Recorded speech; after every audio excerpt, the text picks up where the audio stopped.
नमस्कार दोस्तों, मैं रश्मि द्विवेदी प्यारी टेल्स में आपका बहुत-बहुत स्वागत करती हूँ। दोस्तों, आज हम सुनेंगे मुंशी प्रेमचंद जी की कहानी उन्माद। कहानी आपको पसंद आए तो कृपया वीडियो को लाइक कर दीजिएगा, चैनल को सब्सक्राइब नहीं किया तो कर लीजिएगा। तो शुरू करते हैं आज की कहानी उन्माद।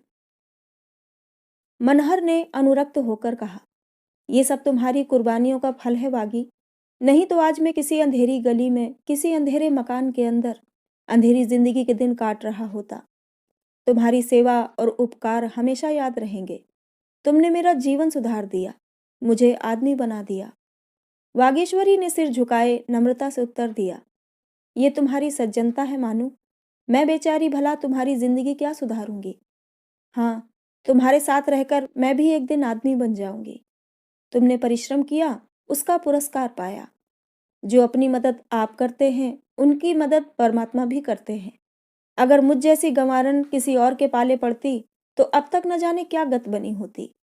मनहर मानो इस बहस में अपना पक्ष समर्थ करने के लिए कमर बांधता हुआ बोला, तुम जैसी गंवारन पर मैं 1 लाख सजी हुई गुड़ियों और रंगीन तितलियों को निछावर कर सकता हूँ। तुमने मेहनत करने का वह अवसर और अवकाश दिया जिनके बिना कोई सफल हो ही नहीं सकता। अगर तुमने अपनी अन्य विलास प्रिय रंगीन मिजाज बहनों की तरह मुझे अपने तकाजों से दबा रखा होता तो मुझे उन्नति करने का अवसर कहाँ मिलता। तुमने मुझे निश्चिंतता प्रदान की जो स्कूल के दिनों में भी न मिली थी। अपने और सहकारियों को देखता हूँ तो मुझे उन पर बड़ी दया आती है। किसी का खर्च पूरा नहीं पड़ता, आधा महीना भी नहीं जाने पाता और हाथ खाली हो जाता है। कोई दोस्तों से उधार मांगता है, कोई घर वालों को खत लिखता है, कोई गहनों की फिक्र में मरा जाता है, कोई कपड़ों की।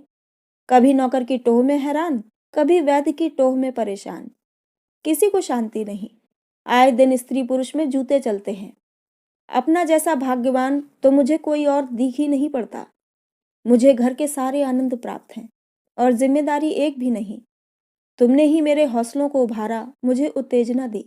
जब कभी मेरा उत्साह टूटने लगता तो तुम मुझे तसल्ली देती थी। मुझे मालूम ही नहीं हुआ कि तुम घर का प्रबंध कैसे करती हो। तुमने मोटे से मोटा काम अपने हाथों से किया जिससे मुझे पुस्तकों के लिए रुपयों की कमी न हो। तुम ही मेरी देवी हो और तुम्हारी ही बदौलत आज मुझे ये सौभाग्य प्राप्त हुआ है। मैं तुम्हारी इन सेवाओं की स्मृति को हृदय में सुरक्षित रखूंगा बागी। और एक दिन वह आएगा जब तुम अपने त्याग और तप का आनंद उठाओगी। वागेश्वरी ने गदगद होकर कहा, तुम्हारे ये शब्द मेरे लिए सबसे बड़े पुरस्कार हैं मानू। मैं और किसी पुरस्कार की भूखी नहीं। मैंने जो कुछ तुम्हारी थोड़ी बहुत सेवा की, उसका इतना यश मुझे मिलेगा, मुझे तो आशा भी न थी। मनहर नाथ का हृदय इस समय उदार भावों से उमड़ा हुआ था। वह यूं बहुत ही अल्पभाषी, कुछ रूखा आदमी था और शायद बागेश्वरी के मन में उसकी शुष्कता पर दुख भी हुआ हो। पर इस समय सफलता के नशे ने उसकी वाणी में पर लगा दिए थे। बोला, जिस समय मेरे विवाह की बात चल रही थी मैं बहुत शंकित था। समझ गया कि मुझे जो कुछ होना था हो गया। अब सारी उम्र देवी जी की नाज़बरदारी में गुजरेगी। बड़े बड़े अंग्रेज विद्वानों की पुस्तकें पढ़ने से मुझे विवाह से घृणा हो गई थी। मैं इसे उम्र कैद समझने लगा था, जो आत्मा और बुद्धि की उन्नति का मार्ग बंद कर देती है, जो मनुष्य को स्वार्थ का भक्त बना देती है, जो जीवन के क्षेत्र को संकीर्ण कर देती है। मगर 2 ही 4 मास के बाद मुझे अपनी भूल मालूम हुई। मुझे मालूम हुआ कि सुभार्या स्वर्ग की सबसे बड़ी विभूति है, जो मनुष्य को उज्जवल और पूर्ण बना देती है, जो आत्मोन्नति का मूल मंत्र है। मुझे मालूम हुआ कि विवाह का उद्देश्य भोग नहीं, आत्मा का विकास है। वागीश्वरी मनहर की नम्रता सहन नहीं कर सकी। वह किसी बात के बहाने से उठकर चली गई। मनहर और वागेश्वरी का विवाह हुए 3 साल गुजरे थे। मनहर उस समय एक दफ्तर में क्लर्क था। सामान्य युवकों की भांति उसे भी जासूसी उपन्यासों से बहुत प्रेम था। धीरे धीरे उसे जासूसी का शौक हुआ। इस विषय पर उसने बहुत सा साहित्य जमा किया और बड़े मनोयोग से उसका अध्ययन किया। इसके बाद उसने इस विषय पर स्वयं एक किताब लिखी। रचना में उसने ऐसी विलक्षण विवेचन शक्ति का परिचय दिया, उसकी शैली भी इतनी रोचक थी कि जनता ने उसे हाथों हाथ लिया। इस विषय पर वह सर्वोत्तम ग्रंथ था। देश में धूम मच गई। यहाँ तक कि इटली और जर्मनी जैसे देशों से उसके पास प्रशंसा पत्र आए और इस विषय की पत्रिकाओं में अच्छी अच्छी आलोचनाएं निकली। अंत में सरकार ने भी अपनी गुणग्राहकता का परिचय दिया। उसे इंग्लैंड जाकर इस कला का अभ्यास करने के लिए वृत्ति प्रदान की। और ये सब कुछ वागेश्वरी की तपस्या का शुभ फल था। मनहर की इच्छा थी कि वागेश्वरी भी साथ चले, पर वागेश्वरी उनके पांव की बेड़ी नहीं बनना चाहती थी। उसने घर रहकर सास ससुर की सेवा करना ही उचित समझा। मनहर के लिए इंग्लैंड एक दूसरी दुनिया थी, जहां उन्नति के मुख्य साधनों में एक रूपवती पत्नी का होना भी जरूरी है। अगर पत्नी रूपवती है, चपल है, वाणी कुशल है, प्रगल्भ है, तो समझ लो उसके पति को सोने की खान मिल गई। अब वह उन्नति के शिखर पर पहुंच सकता है, मनोयोग और तपस्या के बलबूते पर नहीं, पत्नी के प्रभाव और आकर्षण के तेज पर। उस संसार में रूप और लावण्य व्रत के बंधनों से मुक्त एक अबाध संपत्ति थी। जिसने किसी रमणी को प्राप्त कर लिया, उसकी मानो तकदीर खुल गई। यदि कोई सुंदरी, कोई सहधर्मिणी नहीं है, तो तुम्हारा सारा उद्योग, सारी कार्यपटुता निष्फल है। कोई तुम्हारा पुरसा हाल न होगा। अतएव वहां रूप को लोग व्यापारिक दृष्टि से देखते थे। साल ही भर के अंग्रेजी समाज के संसर्ग ने मनहर की मनोवृत्तियों में क्रांति पैदा कर दी। उसके मिजाज में सांसारिकता का इतना प्राधान्य हो गया कि कोमल भावों के लिए वहां कोई स्थान ही न रहा। वागेश्वरी उसके विद्याभ्यास में सहायक होती थी, पर उस अधिकार और पद की ऊंचाइयों तक न पहुंचा सकती थी। उसके त्याग और सेवा का महत्व भी अब मनहर की निगाहों में कम होता जा रहा था। वागेश्वरी अब उसे एक व्यर्थ सी वस्तु मालूम होती थी, क्योंकि भौतिक दृष्टि से हर एक वस्तु का मूल्य उससे होने वाले साथ पर ही अवलंबित था। अपना पूर्व जीवन अब उसे हास्यास्पद जान पड़ता था।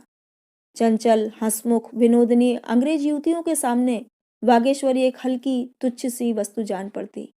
इस विद्युत प्रकाश में वह दीपक अब मलिन पड़ गया था। यहाँ तक कि शनैः शनैः उसका वह मलिन प्रकाश भी अब लुप्त हो गया। मनहर ने अपने भविष्य का निश्चय कर लिया। वह भी एक रमणी की रूप नौका द्वारा ही अपने लक्ष्य तक पहुंचेगा। इसके सिवा और कोई उपाय न था। रात के 9 बजे थे। मनहर लंदन के एक फैशनेबल रेस्तरां में बना ठना बैठा था। उसका रूप रंग और ठाट बाट देखकर सहसा कोई नहीं कह सकता था कि वह अंग्रेज नहीं है। लंदन में भी उसके सौभाग्य ने उसका साथ दिया था। उसने चोरी के कई गहरे मामलों का पता लगा लिया था, इसलिए उसे धन और यश दोनों ही मिल रहा था। अब वह यहाँ के भारतीय समाज का प्रमुख अंग बन गया था, जिसके आतिथ्य और सौजन्य की सभी सराहना करते थे। उसका लबो लहजा भी अंग्रेजों से मिलता जुलता था। उसके सामने मेज के दूसरी ओर एक रमणी बैठी हुई उनकी बातें बड़े ध्यान से सुन रही थी। उसके अंग अंग से यौवन टपका पड़ता था। भारत के अद्भुत वृत्तांत सुनकर उसकी आंखें खुशी से चमक रही थी। मनहर चिड़िया के सामने दाने बिखेर रहा था। मनहर, विचित्र देश है जैनी, अत्यंत विचित्र। 5-5 साल के दूल्हे तुम्हें भारत के सिवा कहीं देखने को नहीं मिलेंगे। लाल रंग के चमकदार कपड़े, सिर पर चमकता हुआ लंबा टोप, चेहरे पर फूल का झालरदार बुर्का, घोड़े पर सवार चले जा रहे हैं। 2 आदमी दोनों तरफ से छतरी लगाए हुए हैं, हाथों में मेहंदी लगी हुई है। जेनी, मेहंदी क्यों लगाते हैं? मनहर, जिससे हाथ लाल हो जाएं। पैरों में भी रंग भरा जाता है। उंगलियों के नाखून लाल रंग दिए जाते हैं। वह दृश्य देखते ही बनता है। जैनी, ये तो दिल में सनसनी पैदा करने वाला दृश्य होगा। दुल्हन भी इसी तरह सजाई जाती होगी। मनहर, इससे कई गुना अधिक। सिर से पांव तक सोने चांदी के गहनों से लदी हुई ऐसा कोई अंग नहीं जिसमें 2-4 जेवर न हो। जैनी, तुम्हारी शादी भी इसी तरह हुई होगी। तुम्हें तो बड़ा आनंद आया होगा। मनहर, हाँ, वही आनंद आया था जो तुम्हें मेरी गोरा राउंड पर चढ़ने में आता है। अच्छी अच्छी चीजें खाने को मिलती हैं, अच्छे कपड़े पहनने को मिलते हैं। खूब नाच तमाशे देखता था और शहनाइयों का गाना सुनता था। मजा तो तब आता है जब दुल्हन अपने घर से विदा होती है। सारे घर में कोहराम मच जाता है। दुल्हन हर एक से लिपट लिपट कर रोती है, जैसे मातम कर रही हो। जेनी, दुल्हन रोती क्यों है? मनहर, रोने का रिवाज चला आता है। हालांकि सभी लोग जानते हैं कि वह हमेशा के लिए नहीं जा रही है, फिर भी सारा घर इस तरह फूट फूट कर रोता है मानो वह काले पानी भेजी जा रही हो। जेनी, मैं तो इस तमाशे पर खूब हंसूं। मनहर, हंसने की बात ही है। जेनी, तुम्हारी बीवी भी रोई होगी। मनहर, अजी कुछ न पूछो, पछाड़े खा रही थी। मानो मैं उसका गला घोंट दूंगा। मेरी पालकी से निकलकर भागी जाती थी, पर मैंने जोर से पकड़कर अपनी बगल में बिठा लिया। तब मुझे दांत काटने दौड़ी। मिस जेनी ने जोर का कहकहा मारा और हंसी के साथ लौट गई। बोली, हॉरिबल, हॉरिबल, क्या अब भी दांत काटती है? मनहर, वह अब इस संसार में नहीं रही जेनी। मैं उससे खूब काम लेता था। मैं सोता था तो वो बदन में चंपी लगाती थी, मेरे सिर में तेल डालती थी, पंखा झलती थी। जेनी, मुझे तो विश्वास नहीं आता। बिल्कुल मूर्ख थी। मनहर, कुछ न पूछो। दिन को किसी के सामने मुझसे बोलती भी न थी, मगर मैं उसका पीछा करता रहता था। जेनी, ओ नॉटी बॉय, तुम बड़े शरीर हो। थी तो रूपवती। मनहर, हाँ, उसका मुंह तुम्हारे तलवों जैसा था। जेनी, नॉनसेंस, तुम ऐसी औरत के पीछे कभी न दौड़ते। मनहर, उस वक्त मैं भी मूर्ख था जेनी। जेनी, ऐसी मूर्ख लड़की से तुमने विवाह क्यों किया? मनहर, विवाह न करता तो माँ बाप जहर खा लेते। जेनी, वह तुम्हें प्यार कैसे करने लगी? मनहर, और करती क्या, मेरे सिवा दूसरा था ही कौन? घर से बाहर न निकलने पाती थी, मगर प्यार हम में से किसी को न था। वह मेरी आत्मा को और हृदय को संतुष्ट न कर सकती थी जेनी। मुझे उन दिनों की याद आती है तो ऐसा मालूम होता है कि कोई भयंकर स्वप्न था। उफ, अगर वह स्त्री आज जीवित होती तो मैं किसी अंधेरे दफ्तर में बैठा कलम घिस रहा होता। इस देश में आकर मुझे यथार्थ ज्ञान हुआ कि संसार में स्त्री का क्या स्थान है, उसका क्या दायित्व है, और जीवन उसके कारण कितना आनंदप्रद हो जाता है। और जिस दिन तुम्हारे दर्शन हुए, वह तो मेरी जिंदगी का सबसे मुबारक दिन था। याद है तुम्हें वो दिन? तुम्हारी वह सूरत मेरी आंखों में अब भी फिर रही है। जेनी, अब मैं चली जाऊंगी, तुम मेरी खुशामद करने लगे। भारत के मजदूर दल सचिव थे लॉर्ड बार्बर, और उनके प्राइवेट सेक्रेटरी थे mister coward. Lord barber Bharat के सच्चे मित्र समझे जाते थे। जब कंजर्वेटिव और लिबरल दलों का अधिकार था, तो लॉर्ड बार्बर भारत की बड़े जोरों से वकालत करते थे। वह उन मंत्रियों पर ऐसे ऐसे कटाक्ष करते थे कि बेचारों को कोई जवाब न सूझता था। एक बार वे हिंदुस्तान आए थे और यहाँ कांग्रेस में शरीक हुए थे। उस समय उनकी उदार वक्तृताओं ने समस्त देश में आशा और उत्साह की एक लहर दौड़ा दी थी। कांग्रेस के जलसे के बाद वह जिस शहर में गए, जनता ने उनके रास्ते में आंखें बिछाईं, उनकी गाड़ियां खींची, उन पर फूल बरसाए। चारों ओर से यही आवाज आती थी, यह है भारत का उद्धार करने वाला। लोगों को विश्वास हो गया कि भारत के सौभाग्य से अगर कभी लॉर्ड बार्बर को अधिकार प्राप्त हुआ तो वह दिन भारत के इतिहास में मुबारक होगा। लेकिन अधिकार पाते ही लॉर्ड बार्बर में एक विचित्र परिवर्तन हो गया। उनका शालीन स्वभाव, उनकी उदारता, न्यायपरायणता, सहानुभूति, ये सभी अधिकार के भंवर में पड़ गए। और अब लॉर्ड बार्बर और उनके पूर्वाधिकार के व्यवहार में लेश मात्र भी अंतर न था। वह भी वही कर रहे थे जो उनके पहले के लोगों ने किया। वही दमन था, वही जातिगत अभिमान, वही कट्टरता, वही संकीर्णता।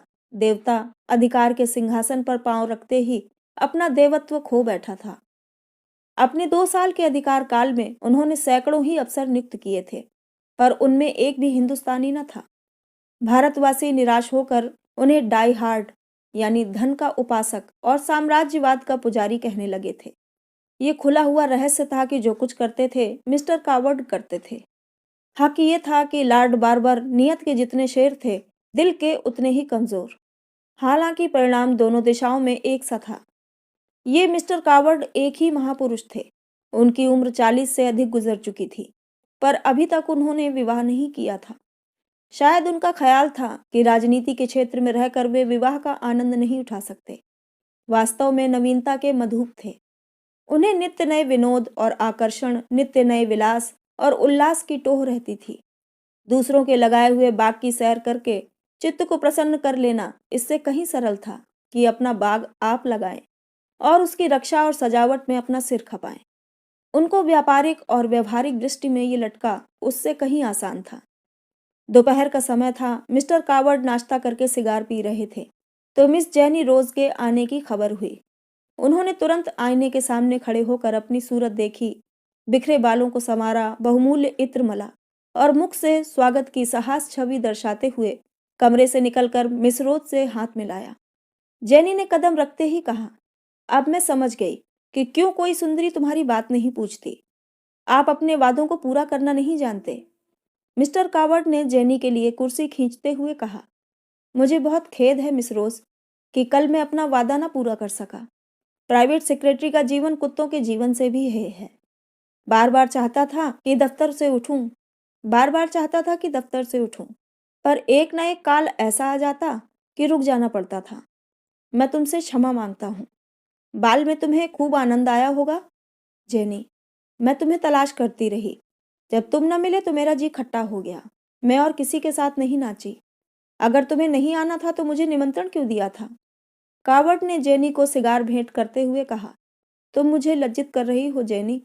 मेरे लिए इससे ज्यादा खुशी की बात और क्या हो सकती थी कि तुम्हारे साथ नाचता। एक पुराना बैचलर होने पर भी मैं उस सुख की कल्पना कर सकता हूँ। बस यही समझ लो कि तड़प तड़प कर रह जाता हूँ। जेनी ने कठोर मुस्कान के साथ कहा, तुम इसी योग्य हो कि बैचलर बने रहो। यही तुम्हारी सजा है। कावर्ड ने अनुरक्त होकर उत्तर दिया, जेनी, तुम बड़ी कठोर हो। तुम ही क्या, रमणियां सभी कठोर होती हैं। मैं कितनी ही परवशता दिखाऊं तुम्हें विश्वास नहीं आएगा। मुझे ये अरमान ही रह गया कि कोई सुंदरी मेरे अनुराग और लगन का आदर करती। जेनी, तुम में अनुराग हो भी तो रमणियां ऐसे बहानेबाजों को मुंह नहीं लगाती। कावर्ड, फिर बहानेबाज कहा, मजबूर क्यों नहीं कहती? जेनी, मैं किसी को मजबूर नहीं मानती। मेरे लिए ये हर्ष और गौरव की बात नहीं हो सकती कि आपको जब अपने सरकारी, अर्ध सरकारी और गैर सरकारी कामों से अवकाश मिले तो आप मेरा मन रखने के लिए एक क्षण के लिए अपने कोमल चरणों को कष्ट दें। इसी कारण तुम अब तक झीक रहे हो। कावर्ड ने गंभीर भाव से कहा, तुम मेरे साथ अन्याय कर रही हो जेनी। मेरे अविवाहित रहने का क्या कारण है, ये कल तक मुझे खुद मालूम न था। कल आप मालूम हो गया। जेनी ने उसका परिहास करते हुए कहा, अच्छा तो ये रहस्य है, आपको मालूम हो गया? तब तो आप सचमुच आत्मदर्शी हैं। जरा मैं भी तो सुनूं, क्या कारण था? कावर्ड ने उत्साह के साथ कहा, अब तक कोई ऐसी सुंदरी न मिली जो मुझे उन्मत्त कर सकती।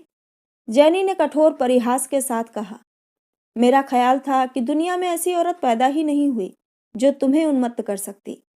तुम उन्मत्त बनाना चाहते हो, उन्मत्त बनना नहीं चाहते। कावर्ड, तुम बड़ा अत्याचार करती हो जेनी। जेनी, अपने उन्माद का प्रमाण देना चाहते हो? कावर्ड, हृदय से जेनी, मैं उस अवसर की ताक में बैठा हूँ। उसी दिन शाम को जेनी ने मनहर से कहा, तुम्हारे सौभाग्य पर बधाई, तुम्हें वह जगह मिल गई। मनहर उछलकर बोला, सच? सेक्रेटरी से कोई बातचीत हुई थी? जेनी, सेक्रेटरी से कुछ कहने की जरूरत ही नहीं पड़ी। सब कुछ कावर्ड के हाथों में है। मैंने उसी को जंग पर चढ़ाया। लगा मुझे इश्क जताने। 50 साल की तो उम्र है, चांद के बाल झड़ गए हैं, गालों पर झुर्रियां पड़ गई हैं, पर अभी तक आपको इश्क का खप्त है। आप अपने को एक ही रसिया समझते हैं। उसके बूढ़े चोंचले बहुत ही बुरे मालूम होते थे, मगर तुम्हारे लिए सब कुछ सहना पड़ा। खैर, मेहनत सफल हो गई। कल तुम्हें परवाना मिल जाएगा।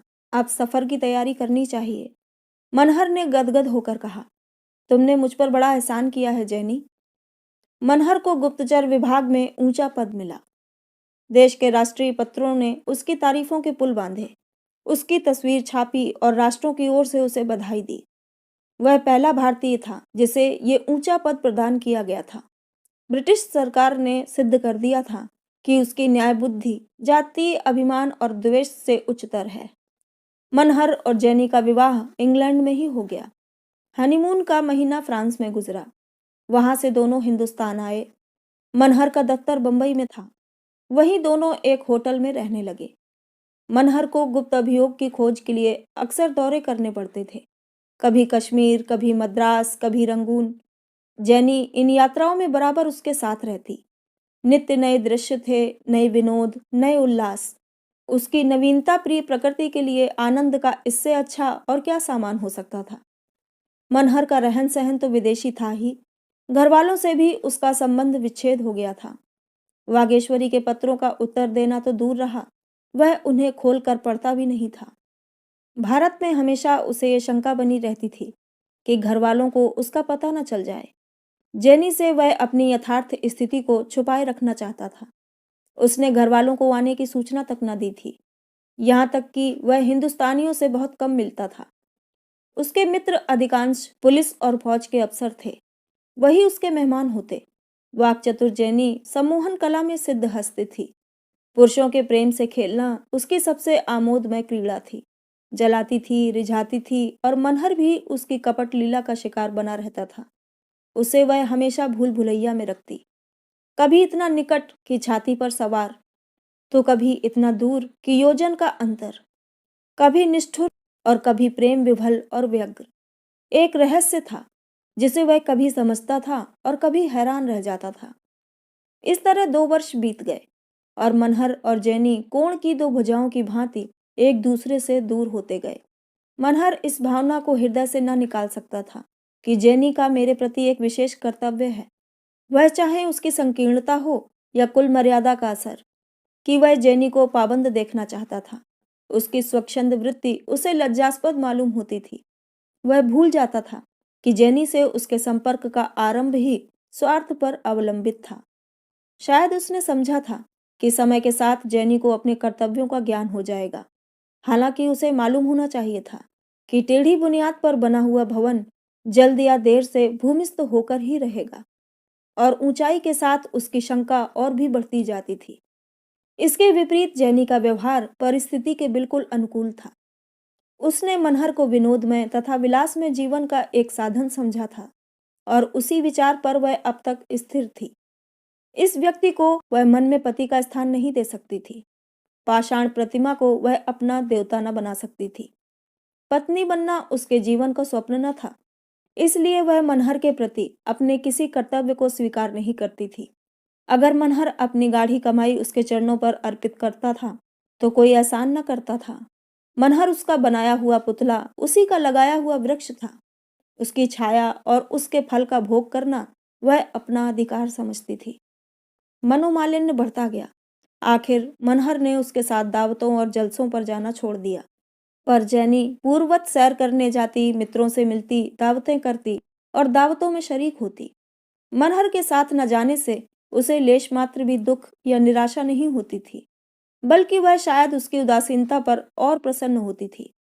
मनहर इस मानसिक व्यथा को शराब के नशे में डुबोने का उद्योग करता। पीना तो उसने इंग्लैंड में ही शुरू कर दिया था, पर अब उसकी मात्रा बहुत बढ़ गई थी। वहां स्फूर्ति और आनंद के लिए पीता था, यहाँ स्फूर्ति और आनंद को मिटाने के लिए। वह दिन दिन दुर्बल होता जाता था। वह जानता था कि शराब मुझे पिए जा रही है, पर उसके जीवन का यही एक अवलंब रह गया था। गर्मियों के दिन थे। मनहर एक मामले की जांच करने के लिए लखनऊ में डेरा डाले हुए था। मामला बहुत संगीन था। उसे सर उठाने की फुर्सत न मिलती थी। स्वास्थ्य भी बहुत खराब हो चला था, पर जैनी अपने सैर सपाटे में मग्न थी। आखिर उसने एक दिन कहा, मैं नैनीताल जा रही हूँ। यहाँ की गर्मी मुझसे सही नहीं जाती। मनहर ने लाल लाल आंखें निकालकर कहा, नैनीताल में क्या काम है? वह आज अपना अधिकार दिखाने पर तुल गया। जैनी भी उसके अधिकार की उपेक्षा करने पर तुली हुई थी। बोली, यहाँ कोई सोसाइटी नहीं, सारा लखनऊ पहाड़ों पर चला गया है।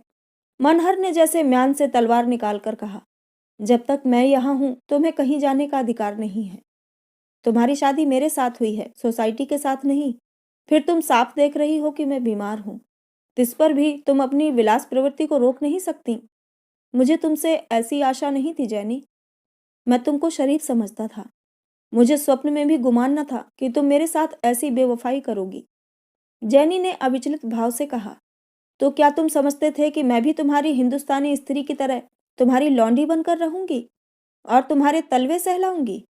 मैं तुम्हें इतना नादान नहीं समझती।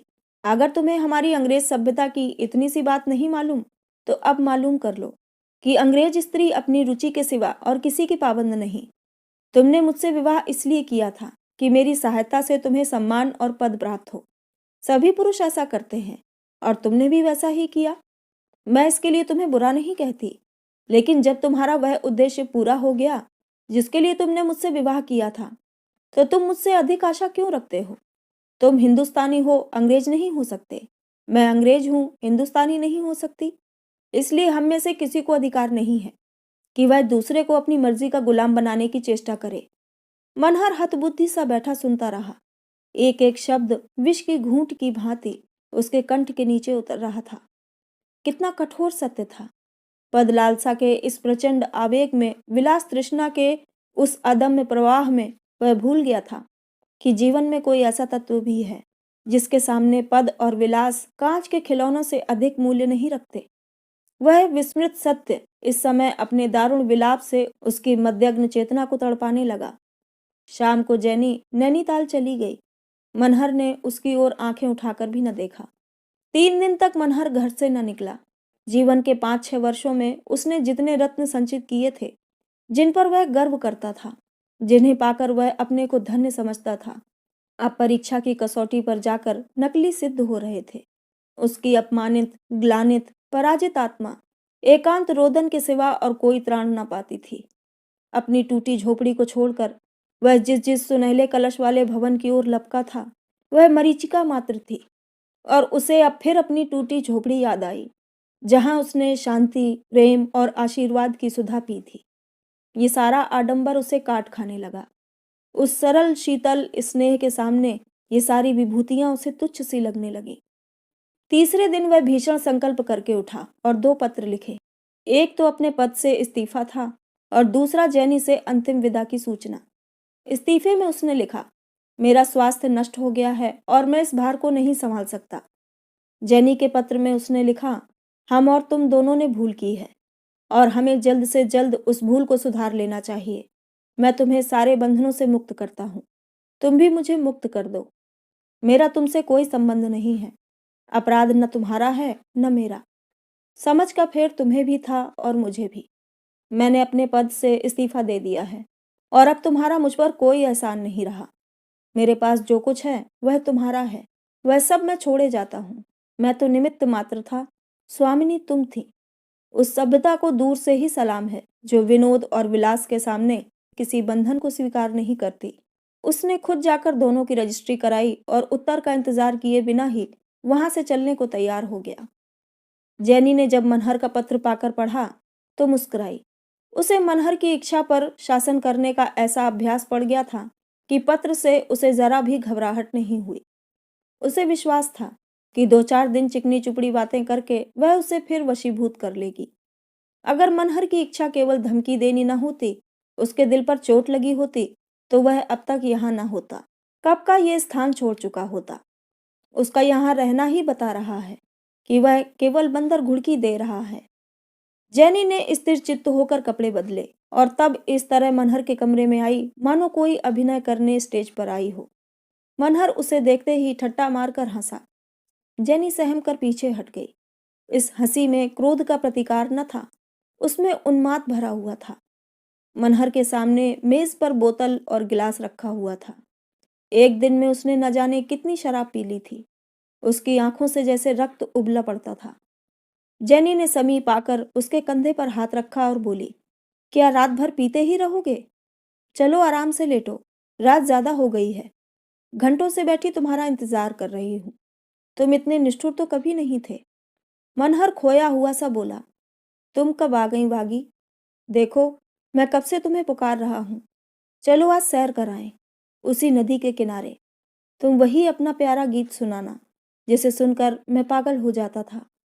क्या कहती हो? मैं बेमुरव्वत हूँ? ये तुम्हारा अन्याय है वागी। मैं कसम खाकर कहता हूँ, ऐसा एक दिन भी नहीं गुजरा जब तुम्हारी याद ने मुझे न रुलाया हो। जैनी ने उसका कंधा हिलाकर कहा, तुम ये क्या उलझुल बक रहे हो? वागी यहाँ कहाँ है? मनहर ने उसकी ओर देखकर अपरिचित भाव से कुछ कहा, फिर जोर से हंसकर बोला, मैं ये ना मानूंगा वागी। तुम्हें मेरे साथ चलना होगा। वहां मैं तुम्हारे लिए एक फूलों की माला बनाऊंगा। जैनी ने समझा ये शराब बहुत पी गए हैं, बकझक कर रहे हैं, इनसे इस वक्त कुछ भी बात करना व्यर्थ है। चुपके से कमरे से बाहर चली गई। उसे जरा भी शंका नहीं हुई कि यहाँ उसका मूलोच्छेद हो गया। जिस आदमी का वाणी पर अधिकार नहीं, वह इच्छा पर क्या अधिकार रख सकता है? उस घड़ी से मनहर को घरवालों की रट लग गई। कभी बागेश्वरी को पुकारता, कभी अम्मा को, कभी दादा को। उसकी आत्मा अतीत में विचरती रहती। उस अतीत में जब जैनी ने काली छाया की भांति प्रवेश नहीं किया था और वागेश्वरी अपने सरल व्रत से उसके जीवन में प्रकाश फैलाती थी। दूसरे दिन जैनी ने उसे जाकर कहा, तुम इतनी शराब क्यों पीते हो? देखते नहीं तुम्हारी क्या दशा हो रही है। मनहर ने उसकी ओर आश्चर्य से देखा। तुम कौन हो? जैनी, तुम मुझे नहीं पहचानते हो? इतनी जल्द भूल गए? मनहर, मैंने तुम्हें कभी नहीं देखा, मैं तुम्हें नहीं पहचानता। जैनी ने और अधिक बातचीत नहीं की। उसने मनहर के कमरे से शराब की बोतलें उठवा दी और नौकरों को ताकीद कर दी कि उसे एक घूंट भी शराब न दी जाए। उसे अब कुछ संदेह होने लगा था, क्योंकि मनहर की दशा उससे कहीं शंकाजनक थी जितना वह समझती थी। मनहर का जीवित और स्वस्थ रहना उसके लिए आवश्यक था। इसी घोड़े पर बैठकर वह शिकार खेलती थी। घोड़े के बगैर शिकार का आनंद कहाँ। मगर एक सप्ताह हो जाने पर भी मनहर की दशा में कोई अंतर न हुआ। न मित्रों को पहचानता, न नौकरों को। पिछले 3 वर्षों का जीवन एक स्वप्न की भांति मिट गया था। 7वें दिन जैनी सिविल सर्जन को लेकर आई तो मनहर का कहीं पता नहीं था। 5 साल के बाद बागेश्वरी का लुटा हुआ सुहाग फिर चेता। माँ बाप पुत्र के वियोग में रो रो कर अंधे हो चुके थे। बागेश्वरी निराशा में भी आस बांधे बैठी हुई थी। उसका मायका संपन्न था। बार बार बुलावे आते, बाप आया, भाई आया, पर धैर्य और व्रत की देवी घर से न टली। जब मनहर भारत आया तो बागेश्वरी ने सुना कि वह विलायत से एक मेम लाया है। फिर भी उसे आशा थी कि वह आएगा, लेकिन उसकी आशा पूरी न हुई। फिर उसने सुना कि वह ईसाई हो गया है, आचार विचार त्याग दिया है। तब उसने माथा ठोंक लिया। घर की व्यवस्था दिन दिन बिगड़ने लगी। वर्षा बंद हो गई और सागर सूखने लगा। घर बिका, कुछ जमीन थी वह बिकी। फिर गहनों की बारी आई। यहाँ तक कि अब केवल आकाशीय वृत्ति थी। कभी चूल्हा जल गया, कभी ठंडा पड़ा रहा। एक दिन संध्या समय वह कुएं पर पानी भरने गई थी कि एक थका हुआ, जीर्ण, विपत्ति का मारा आदमी आकर कुएं की जगत पर बैठ गया। बागेश्वरी ने देखा तो मनहर। उसने तुरंत घूंघट काढ़ लिया। आंखों में विश्वास नहीं हुआ, फिर भी आनंद और विस्मय की हृदय में फुरेरियां उड़ने लगीं। रस्सी और कलसा कुएं पर छोड़कर लपकी हुई घर आई और सास से बोली, अम्मा जी, जरा कुएं पर जाकर देखो कौन आया है। सास ने कहा, तू पानी भरने गई थी या तमाशा देखने? घर में एक बूंद पानी की नहीं है। कौन आया है कुएं पर? चलकर देख लो ना। कोई सिपाही? अब उनके सिवा कौन आने वाला है? कोई महाजन तो नहीं है? नहीं अम्मा, तुम चली क्यों नहीं चलती? बूढ़ी माता भांति भांति की शंकाएं करती हुई कुएं पर पहुंची तो मनहर दौड़कर उनके पैरों में लिपट गया। माता ने उसे छाती से लगाकर कहा, तुम्हारी ये क्या दशा है मानू? क्या बीमार हो? असबाब कहाँ है? मनहर ने कहा, पहले कुछ खाने को दो अम्मा, बहुत भूखा हूँ। मैं बड़ी देर से पैदल चला आ रहा हूँ। गांव में खबर फैल गई कि मनहर आया है। लोग उसे देखने दौड़ पड़े। किस ठाट से आया है, ऊंचे पद पर है, हजारों रुपए पाता है। अब उसके ठाट का क्या पूछना। मेम भी साथ आई है या नहीं? मगर जब आकर देखा तो आफत का मारा आदमी, फटे हाल, कपड़े तार तार, बाल बढ़े हुए जैसे जेल से आया हो। प्रश्नों की बौछार होने लगी। हमने तो सुना था तुम किसी ऊंचे पद पर हो। मनहर ने जैसे किसी भूली बात को याद करने का विफल प्रयास किया। मैं तो किसी ओहदे पर नहीं। वाह, विलायत से मेम नहीं लाए थे? मनहर ने चकित होकर कहा। विलायत? कौन विलायत गया था? अरे, भंग तो नहीं खा आए हो? विलायत नहीं गए थे? मनहर मूढ़ों की भांति हंसा। मैं विलायत क्या करने जाता? आजी, तुमको वजीफा मिला नहीं था? यहाँ से तुम विलायत गए थे, तुम्हारे पत्र बराबर आते थे। अब कहते हो मैं विलायत गया ही नहीं। होश में हो या हम लोगों को उल्लू बना रहे हो? मनहर ने उन लोगों की तरफ आंखें फाड़ कर देखा और बोला, मैं तो कहीं नहीं गया था। आप लोग न जाने क्या कह रहे हैं।